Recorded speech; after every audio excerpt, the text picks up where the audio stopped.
말씀은 에베소서 1장 3절부터 14절.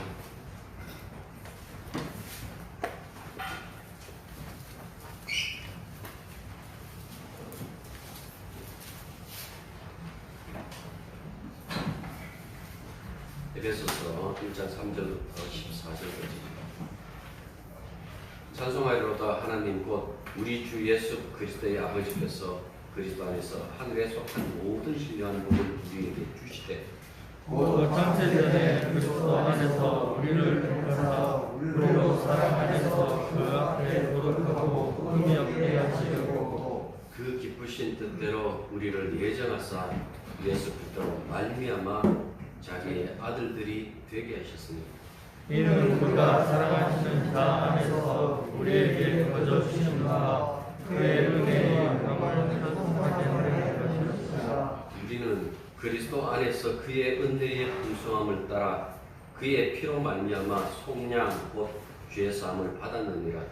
이는 그가 모든 지혜와 총명을 우리에게 넘치게 하사 그 뜻의 비밀을 우리에게 알리신 것이요 그의 기뻐하심을 따라 그리스도 안에서 때가 찬 경륜을 위하여 예정하신 것이니 하늘에 있는 것이나 땅에 있는 것이나 그리스도 안에서 통일되게 하려 하심이라.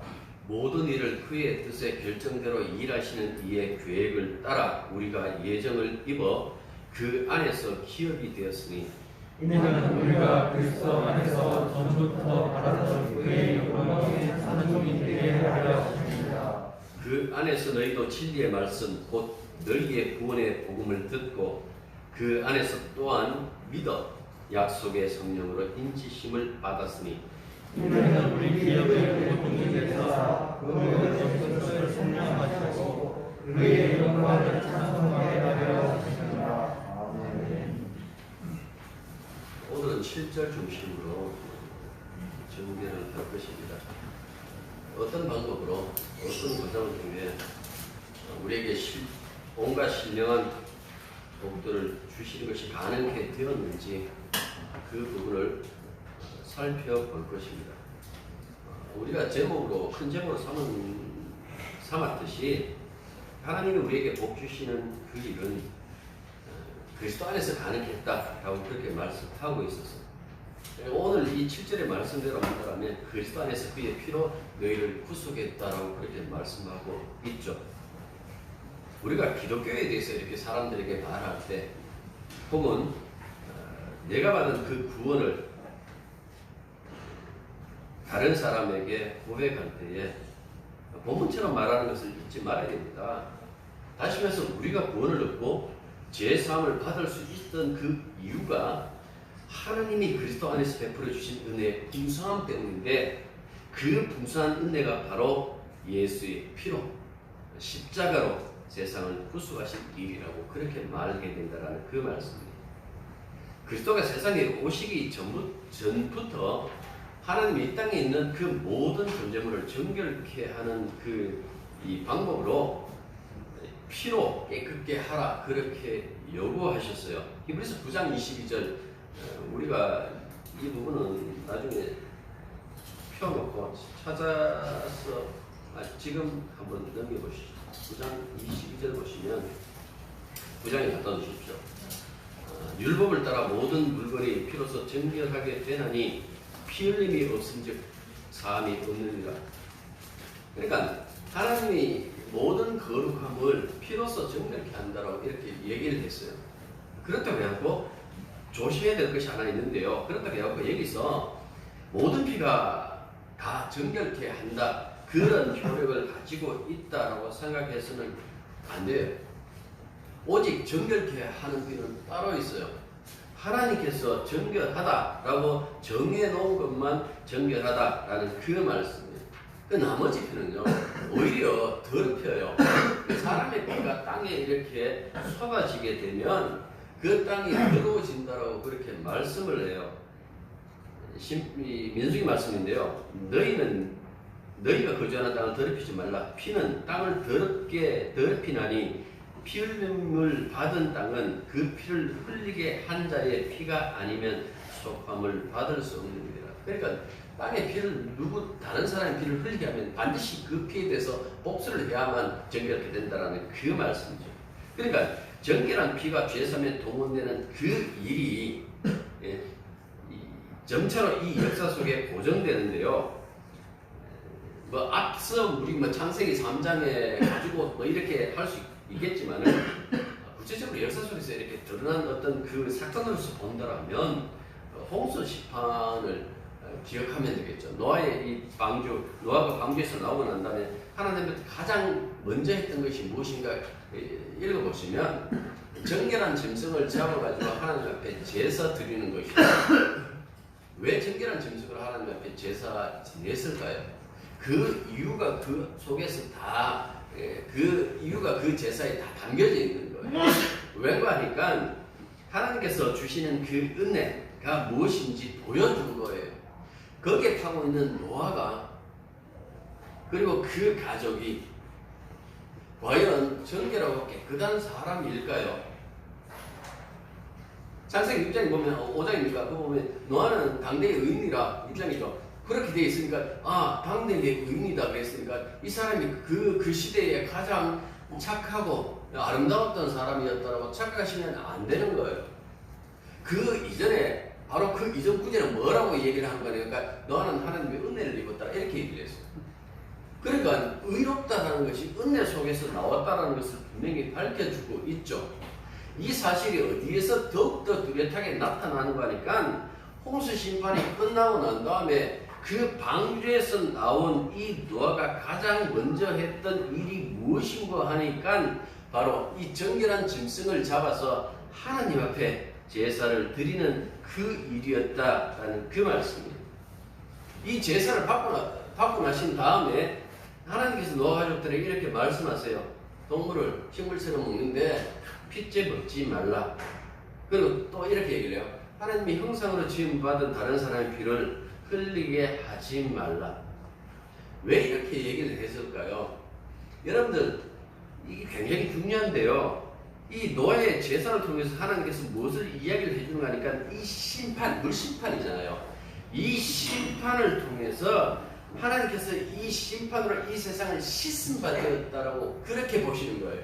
그러니까 단순히 홍수 심판이다 이러고 많은 사람들이 죽었네라는 것이 아니라 노아의 가족 빼고 다 죽었네, 그 방주에 타고 있는 사람들 외에는 다 죽었네 라는 선에서 그치는 것이 아니라 하나님께서 정결케 했다, 물로 씻음 받았다라는 그 선언인 거예요. 이 세상에서 다시금 무슨 일이 벌어지고 그것을 정결케 하기 위해서는 오직 피만이 가능하다라는 것이 선언하는 것이 무엇인가 하니까 바로 노아가 드렸던 그 제사다라는 그 말씀입니다. 이 정결케 된 이 세상 속에서 용서받기 위해서는, 늘 용서의 세상을 살기 위해서는 얼마만큼 피가 중요한지, 그래서 짐승의 피를 먹지 말라, 사람의 피를 흘리지 마라 라고 그렇게 말씀하시는 거예요. 이후에 언약과 관련된 모든 일에 정결한 피가 빠지지 않죠. 하나님은 언제나 정결한 피 안에서 죄를 용서해 줬고 그 피를 통하여 은혜를 베푸셨다는 그 말씀입니다. 그 피의 중요성이 가장 도드라지게 드러난 그 구약의 사건이 바로 출애굽 사건 아닙니까? 그 피의 가치를 보여줬죠. 그 피의 가치를 보여주고 난 다음에 이 사람들을 이끌고 시나이산, 이 시내산에 데리고 와서 그 안에서 소위 말해서 이제 시내산 언약을 맺어요. 그 언약을 맺을 때도 그냥 맺는 것이 아니라 피를 가지고 맺어요. 출애굽기 24장 6절부터 8절 보면 모세가 피를 가지고 반은 여러 양푼에 담고 반은 제단에 뿌리고 언약의 선을 가져다가 백성들에게 낭독하여 듣게 하니 그들이 이르되 여호와의 모든 말씀을 우리가 다 준행하리다. 모세가 그 피를 가지고 백성에게 뿌리며 이르되 이는 여호와께서 이 모든 말씀에 대하여 너희와 세우신 언약의 피니라. 시내산 언약을 믿는데 그 피가 반으로 갈라졌어요. 반은 제단에 다 쏟아붓고 그 반은요 백성들이 뿌렸어요. 왜 뿌렸을까요? 너희들은 이제부터 이 제단에 드려진 그 짐승의 피에 속한 민족이다라는 그 말씀.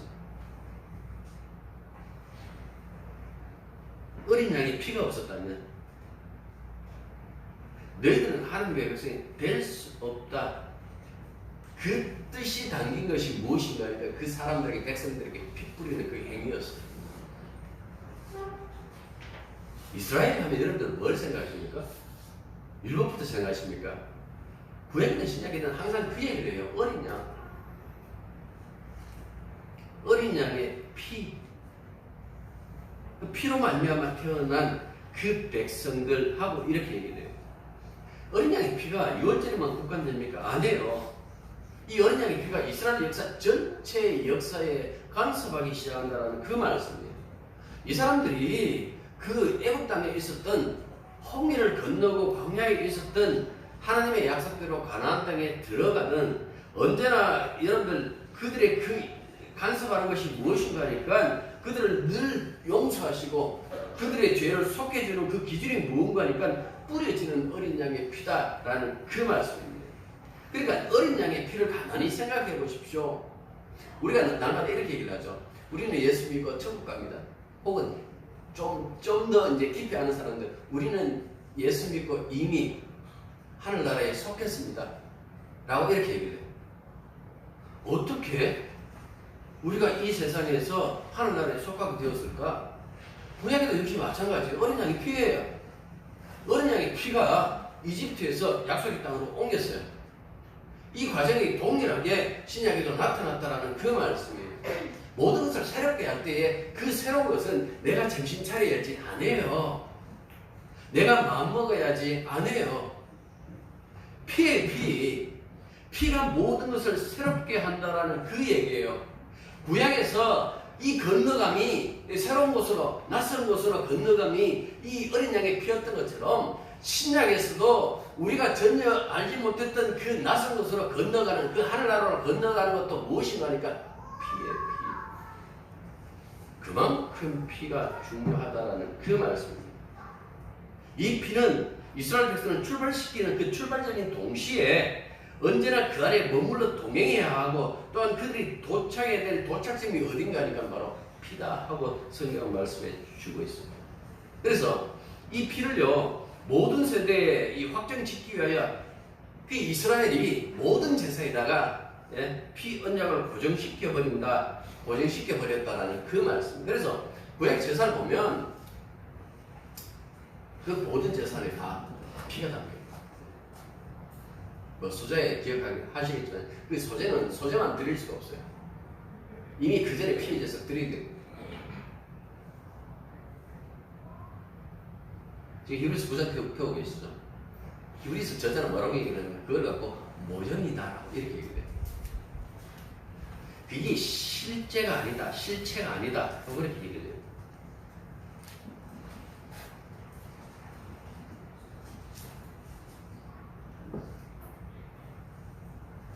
왜 이렇게 얘기를 할까요? 히브리서 저자는요, 뭐 바로도 마찬가지입니다만은 옛 언약은 새 언약의 그림자다 이렇게 생각해요. 새 언약은 완성으로서의 그 새 언약이에요.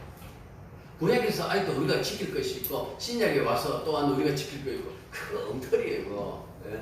계약을 세웠을 때 옛 것은 피하고 계약을 써요. 새 계약 써요. 이 사람도 주인이고 이 사람도 주인이고 그렇게는 그 계약을 안 맺잖아요. 새롭게 계약을 맺을 때마다 그 이전의 모든 것을 다 여러분들 취소하잖아요. 이 아파트 옛날에 주인이 누구든 간에 이제 새 계약을 하면 이 새 계약에 이름 올린 그 사람의 아파트단 말이에요. 옛날에 살았던 사람이 와갖고 이거 옛날에 내 살았는데 한 이틀 쓸 테니까 그래 알았어요. 그렇게 말할 수 있어요? 없어요.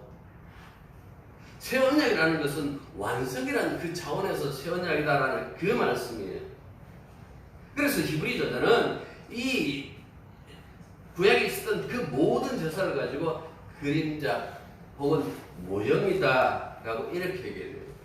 무엇에 대한 모형이냐? 이 땅에 있는 성서는 하늘나라 성서의 모형이고 이 땅에 드렸던 모든 그 제사는 예수 그리스도의 몸으로 드린 그 제사의 모형이다 하고 그렇게 얘기를 해요. 앞서는 짐승의 피를 이야기를 하고 뒤에서는 예수의 피를 이야기를 해요.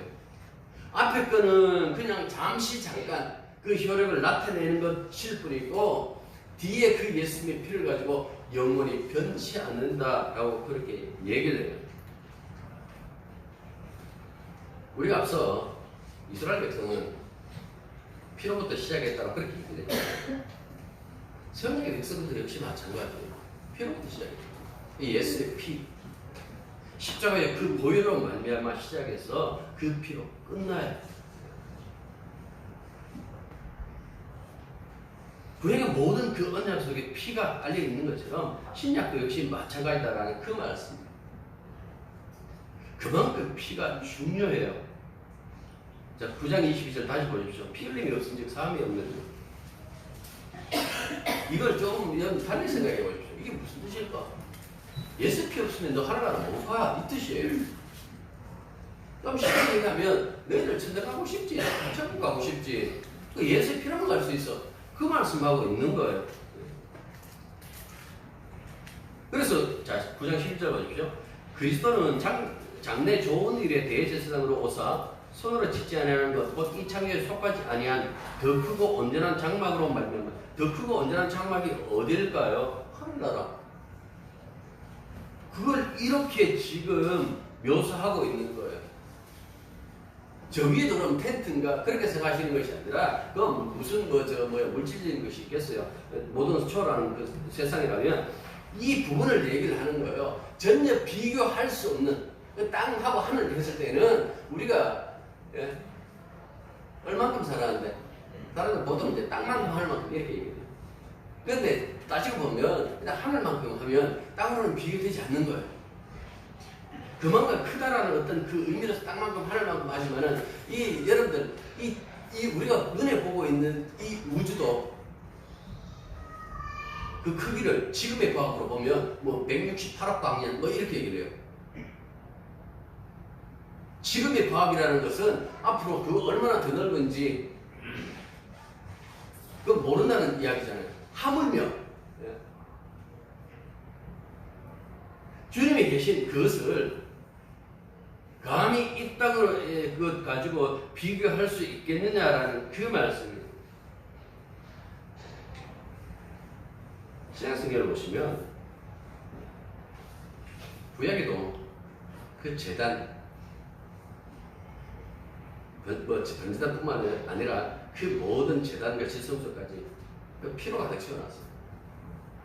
다 피 뿌려놨죠. 신약에도 똑같은 얘기를 하고 있어요. 예수님의 피, 보혈. 우리의 우려움을 얘기할 때에 네 얼만큼 착한데 그렇게 안 물어요. 그게 가치가 없어요. 함부로 살아라는 그 말씀이 아니라 그 능력 갖고는 여러분들 하나님 앞에 설 수 없다는 그 말씀이에요. 오직 예수님의 피 그렇게 얘기를 하고 있는 거예요. 하나님이 계신 곳이 그 영원전부터 계신 곳이다 이렇게 얘기를 해요. 왜? 비로소 창조하시니까요. 영원전 논리적으로 안 맞잖아요. 그럴 그 얘기를 해요. 시간이 없다라는 그 어떤 그 의미잖아요.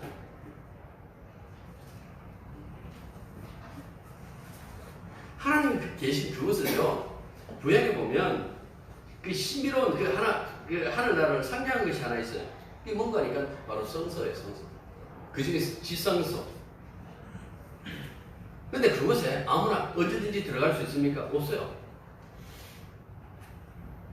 대제사장이 1년에 단 한 차례만 들어갈 수 있어요. 7월 10일날 종교력으로.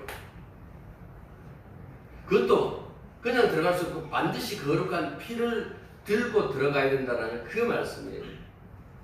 하늘나라의 모형도 피를 들고 들어갔어요. 그러면 실제 우리가 천국에 들어갈 때 뭐 들고 들어갈까요? 돈 들고 들어갈까요? 돈으로도 못 가요. 하나님 나라. 이뻐도 못 가요. 하나님 나라. 옛날에는 늘 우리 교회는 해당되지 않는 가사지만은 있겠지만 그렇잖아요. 뭘 들고 가야 될까요? 피.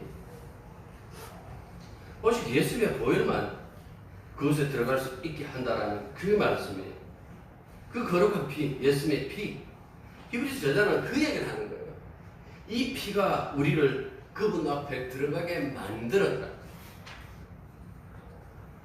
예수의 피만이 우리를 하늘나라로 이끌 수 있다. 이걸 설명하기 위하여 그림자 속에 있는, 모형 속에 있는 그 짐승의 피가 가진 그 효력을 먼저 이야기했던 거예요. 13절 보십시오. 염소와 황소의 피와 및 암송아지의 죄를 부정한 자들에게 뿌려 그 육체를 정결하게 하여 거룩하게 하거든. 이렇게 얘기를 하고 있죠. 근데 이 모든 것들이 다 제한적이고 반복적이고 일시적일 수밖에 없다라는 그 이야기를 10장 1절부터 4절까지 해줘요. 죄 용서가 거룩하면 회복시켜, 일시적이면 회복시켜 주었지만은, 여러분들 이 모형의 피의 그 한계가 어디 있습니까? 지성소밖에 없는 거예요. 땅에 만들어진 그 모형, 그 그림자 속에 그것도 혼자 들어갈 수밖에 없는 그 한계를 보였습니다. 그런데 신약 속에 이 예수의 피는요, 모든 한계를 다 뛰어넘는 탁월한 능력을 갖췄다라는 그 얘기돼요. 이 9장 14절 보십시오. 하물며라고 이렇게 얘기했어요. 영원하신 성령으로 말미암아 흠없는 자기를 하나님께 드린 그리스도의 피가 어찌 너희 양심으로 죽은 갱신에서 깨끗하게 하고 살아계신 하나님을 섬기게 못하게 됩니다. 9장 13절 짐승의 피는 그 뿌려진 육체를 일시적으로 거룩하게 해요. 14절은요. 하지만 그리스도의 피는 우리의 양심을 죽은 갱신에서 능히 정결하게 한다라고 그렇게 얘기를 했어요. 구약의 피는 눈에 보이는 것만 정결케, 잠시 정결케, 일시적으로 정결케 해요. 신약은요, 보이지 않는 양심 그랬잖아요. 사람의 양심이 바뀝니까? 근데 그게 바뀌어지죠.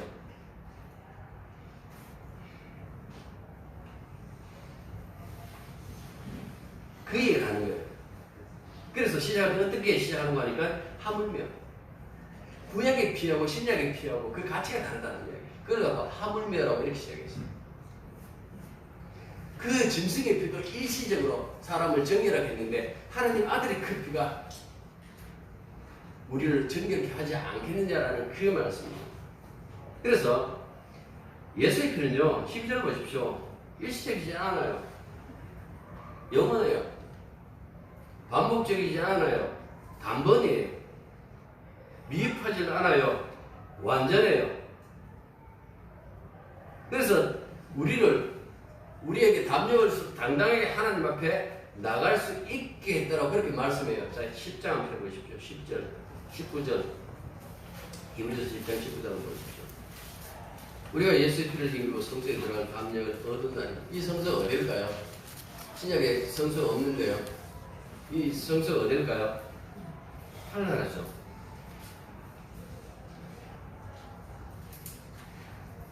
예수님의 피가 가지고 있는 능력이 이런 거예요. 근데 사람들이 예수의 피를 의존하지 않아요.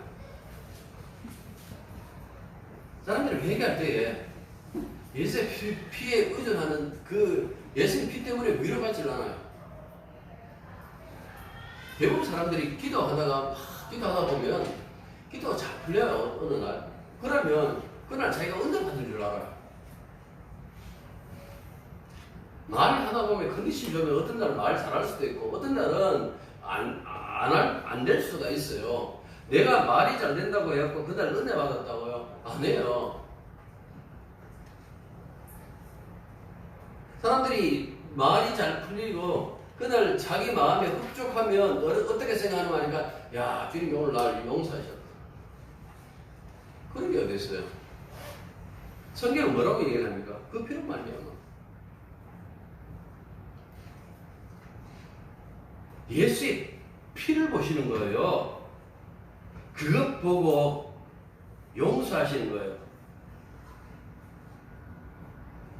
그런데 내가 내 기도하는 어떤 그 태도, 그 예수 안 믿는다는 거예요.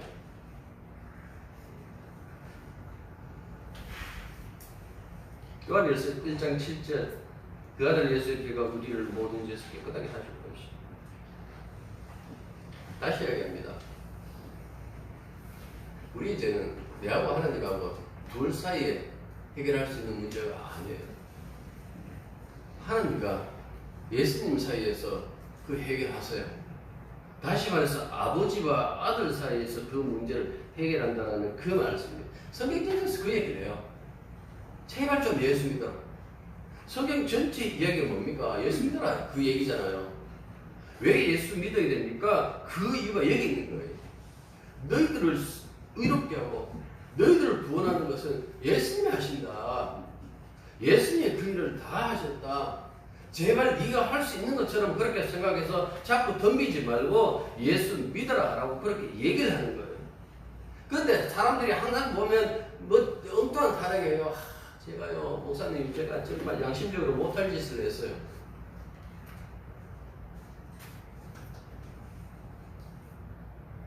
사람으로서 자기 그 양심에 대해서 이렇게 탓하기도 하는 거 그거 필요해요. 그런데 구원 입장에서 본다면 여러분들이 내가 내 양심을 고민한다고 그것이 과연 없어질까? 물론 지난번에 말씀한 것처럼 이 나무가 살아있으면 이렇게 여러 가지 변색을 하겠죠. 뭐 그런 차원이면 괜찮은데 늘 그걸 상투적으로 가지고 있는 분이 있고 습관적으로 가지고 있는 분들이 계세요.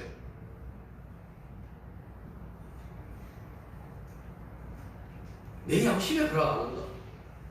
당신이 하나님이 허락 안 해도 예수님이 허락하시면 허락하시는 거예요.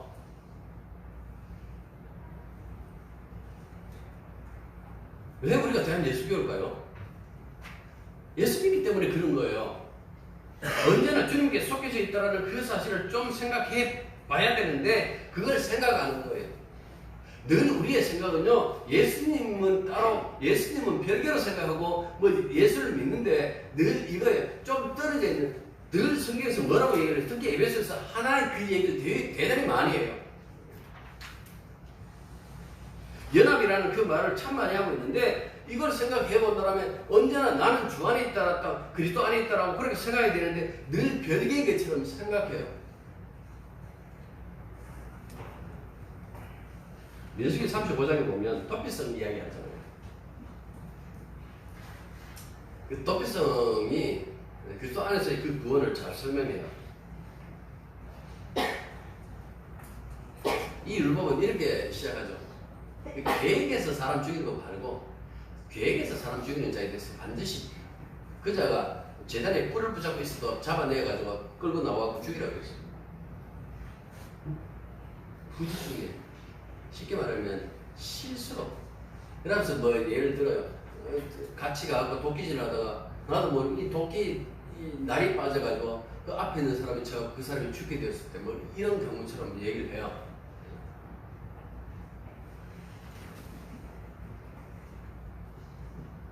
반드시 피는 피로서 갑니다 그랬잖아요. 아까 우리가 그 민수기도 봤잖아요.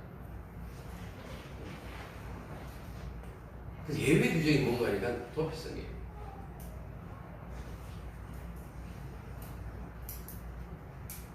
그 사람은 실수로 사람을 죽이기 때문에 예외 규정에 의해서 도피성으로 도망할 수가 있어요. 그러면 도피성에 이제 들어와서요. 성중에 장로들이 모여가지고 이런 거네요. 니 왜 왔는데? 네 기업을 떠나서 왜 이 도피성에 들어왔느냐? 얘 이런 사정 때문에 여기에 들어왔습니다. 사람 보내서 다 알아봐요. 예, 맞습니다. 라고 하면 이제 거기서 사는 거예요. 그러면 도피성에서 얼마나 살아야 될까요? 이 사람이 어떤 그 했던 행동의 그 경중에 따라가지고 니는 그럼 한 20년 살다 나가? 니는 30년 살다가 나가? 뭐 그렇게 얘기를 할까요? 안 그래요. 그 도피성에 들어온 사람은 그 순간부터 시작하고 대제사장이 죽는 날까지 거기서만 살 수 있는 거예요. 임의로 오늘 설날인데 뭐 집에 잠시 아버지한테 인사를 하고 와야지 하고 그렇게 가다가 자기가 실수로 죽였던 그 집안 사람이 보고 니 그때 우리 삼촌 죽였지 하고 그 사람을 죽이면요 죄를 안 물어요. 그러니까 도피성에서 나가면 안 된다라는 그 얘기입니다.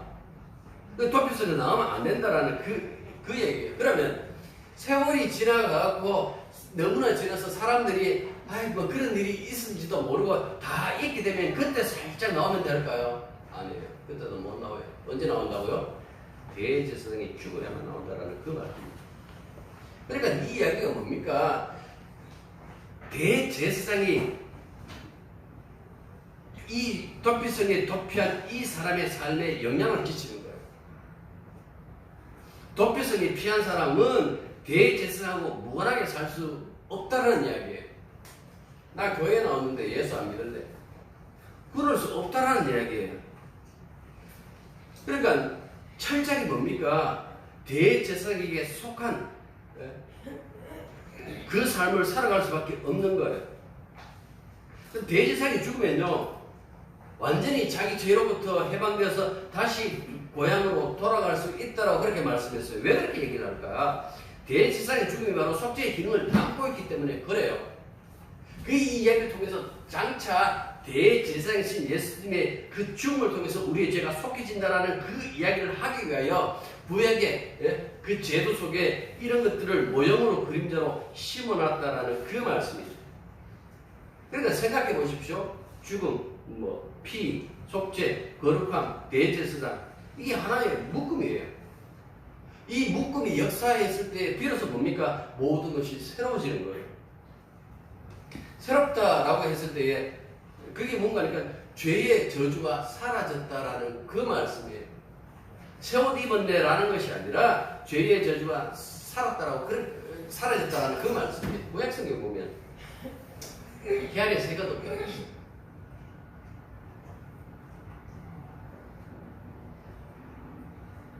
그 모형이기 때문에 그래요. 진행은 달리 얘기해요. 구약에서는 해 안에 새가 돋다라고 얘기를 하는데 신약에서는 다르게 얘기를 해요.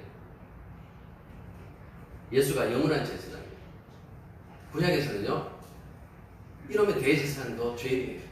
그래서 항상 자기를 위해서 먼저 제사 지내고 그 다음에 온 백성을 위한 제사를 지내고 그 피를 가지고 지성소에 들어가요. 신약에서는 그래서 이브리 저자가 뭐라고 얘기하는 거예요? 예수는 뭐라고 하면 뭐가 없다 그래요? 죄가 없다 그래요. 그 얘기하고 시작하는 거예요.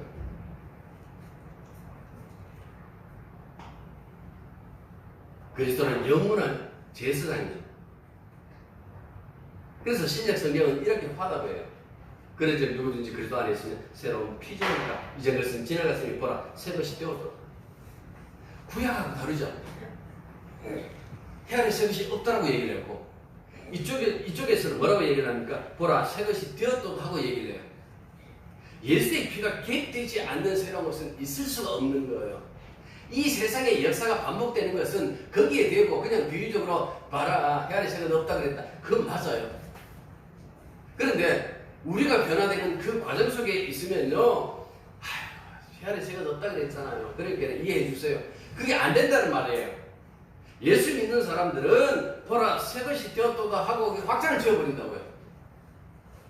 예수님의 피가 가지고 있는 그 효력이 그만큼 크다라는 그 사실을 우리들에게 이렇게 나타내 보여주는 거예요. 그래서 뭐라고 얘기를 합니까? 로마서 8장 1절 이제 그리스도 예수 안에 있는 자에게는 결코 정죄함이 없나니. 앞서 뭐라고 얘기를 합니까? 나는 공고하다. 인간이라는 것은 자기 뜻대로 못 살더라. 항상 그 악한 세력이 이끈대로 살 수밖에 없더라. 그렇게 불평하고 한탄하다가 갑자기 8장 1절에 이렇게 얘기를 하죠. 그러므로 이제 그리스도 예수 안에 있는 자에게는 결코 정죄함이 소망이 없다는 거예요.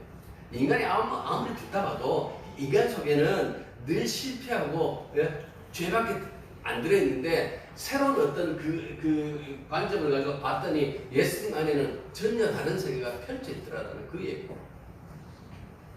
그 심정 가지고 에베소서 쓰는 거예요. 그 새로움에 대해서 이야기를 하고 있다는 그 말씀. 지난 시간 하늘에 속한 온갖 신비한 도를 우리에게 주신 그 동기가 사랑이 그랬어요. 하나님의 사랑. 하나님 우리를 사랑하시는 죄가 성립이 안 돼요. 요한 1서 5장 그거 보면 예수님 그리스도 안에 있는 자에 대해서는 죄도 안 짓는다, 범죄하지 않는다. 물론 그 범죄는 이렇게 얘기를 해요. 용서 받을 수 없는 죄가 있고 용서 받지 못할 죄가 있다 그랬어요. 거기서 말하는 죄라는 것은 이런 거예요. 용서받지 못할지. 그게 뭘까요? 예수 부정하는 거야. 예수가 주님이 아니라고 부정하는 거예요. 그 얘기를 해요. 하나님의 사랑 안에 있다는 그 사실이 얼마나 그것이 복된 것인가라는 그 얘기를 해요. 골로새서 1장 13절에 보면 사랑하는 아들의 나라 우리를 옮겼다라고 그렇게 말씀하고 있죠. 그 얘기를 에베소 입장에서 얘기를 하면 그리스도 안에서예요. 그러니까 그리스도 안이라는 것은 모든 그 사건의 완성, 더 이상 속죄가 필요 없는 그 세계,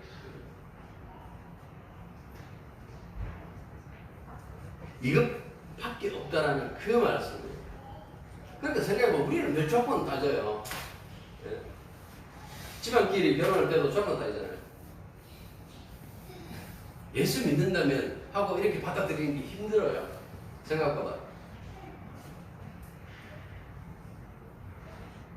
믿는데 하고 이유를 붙이기 시작하는 거예요. 그 이유를 붙이기 시작하거든. 내가 이렇게 생각하십시오. 내가 진짜 믿는 거구나. 그거 깨달으면 그분은 그 믿음 가지고 계신 분이에요. 평생 그걸 이해 못하는 분이 있어요.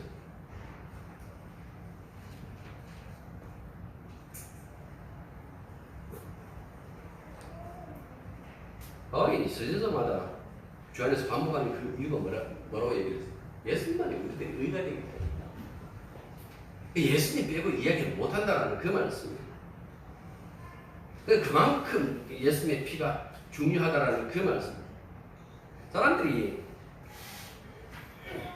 한국교회 사람들의 교인들의 어떤 특징이라고도 할 수 있는데 십자가에 안 들어가요. 길거리에 그 주변에서 저는 십자가, 저는 예수님 죽었다. 예수님 하나님 아들 잘 알아요. 모르는 게 안 돼요. 시험력이 완성이 다 알아요. 근데 안 들어가요. 앞에서 얼쩡거리다가 돌아서 그 뒤에 이렇게 봐요. 혹시 뒤로부터는 이제부터는 부활이 역사하는 것일까? 뒤에 아무리 들다가도 없어요. 혹시 천국이 십자가 뒤에 있는 것인가? 아무리 들다 보십시오. 있는가? 어디 있을까요? 십자가 안에 있다라는 그 말씀이에요. 그리스도의 피 흘리신 그 십자가 안에 있다라는 그 말씀이에요. 그 십자가 안에 자리 잡고 있다라는 그 사실에 대해서 사람들은 몰라요.